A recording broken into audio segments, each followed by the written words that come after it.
السلام عليكم، مرحبا بكم. شهوة وصفات خاطري خديجه. اليوم نقدم لكم هذا الكيك بدون بيض بالفلو ديال الكراميل، كيجي رائع. تلاقاو مع المقادير وطريقه التحضير.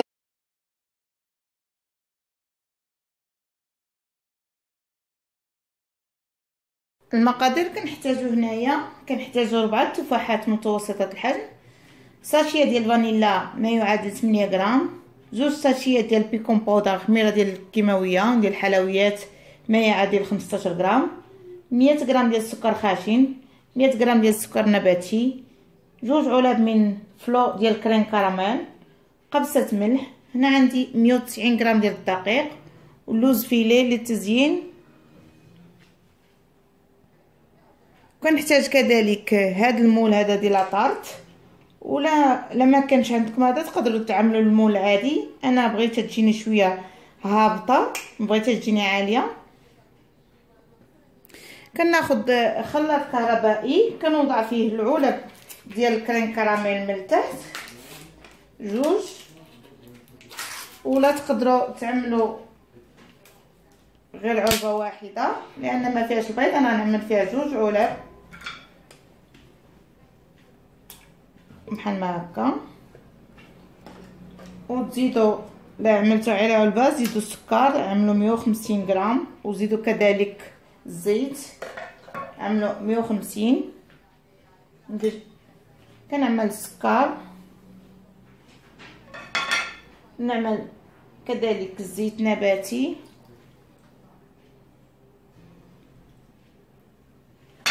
كندير قبصه ملح بحال ما هكا. خديت 2 من هذاك التفاح، قطعت نقيتهم حيت ليهم القلب، عفوا خديت التفاح نقيته حيت لي القلب ديالو. غنعملهم على مربعات صغار باش نطحنهم مزيان مع هاد الخليط بحال ما هكا. ضروري نقيهم ونحيدو لهم القلب ديالهم بحال ما هاد الشكل. وغادي نوضع كذلك سكر فانيلا،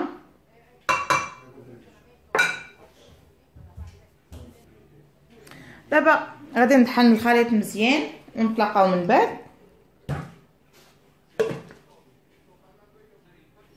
من بعد ما طحنته مزيان كما كتلاحظوا معايا بهذا الشكل هذا، ضروري نطحنوه مزيان حتى كنحصلوا عليه بحالكم متجانس. دابا وضعته في هذا الاناء وغادي نخلطوه هنا في هذا الاناء. كنوضع الدقيق غير قليل ونخلط. نوضع الخميره الكيماويه بيكون باودر ونخلط مزيان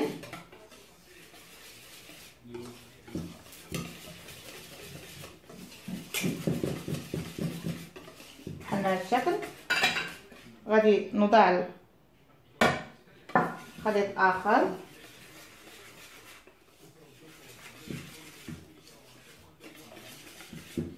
كما ذكرت لكم الدقيق هنا 190 غرام، يعني كما كتلاحظوا خاصنا نحصلوا عليها بهذا الشكل بهذا القوام. دابا غادي نوضعوها في المول، غنوضعوها في المول.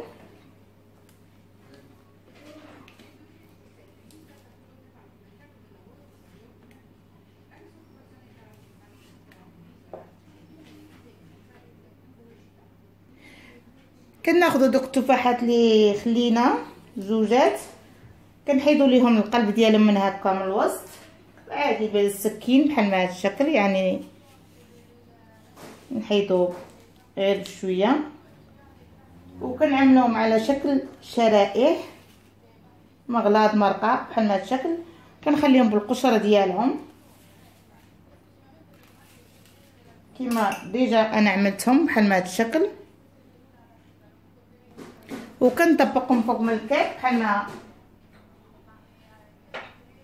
على شكل دائري، واحده فوق واحده بحال ما هذا الشكل.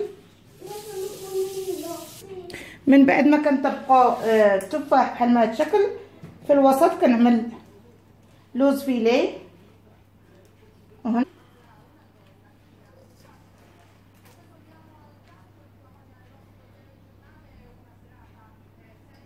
دابا غادي ندخلوها الفرن. انا ديجا سخنته لدرجه حراره 180 تطيب ليا من التحت ومن الفوق. ونتلاقاو مع الشكل النهائي من بعد ما كتخرج ليا من الفرن. كتجي بهذا الشكل هذا. دابا غادي نخرجها من المول ونعملها في طبق التقديم. كنخرجها بهذا الشكل هذا وكنعملها في طبق التقديم كما هذا الشكل اللي كتشوفوا معايا. دابا غادي ندهنها بالناباج ولا بالمربى ولا العسل. انا نعملها بهذا الناباج منزلي بحال ما هذا الشكل. غندهنها كلها بحال ما هذا الشكل اللي في لا فيديو. كتجي بهذا الشكل هذا كتجي رائعه.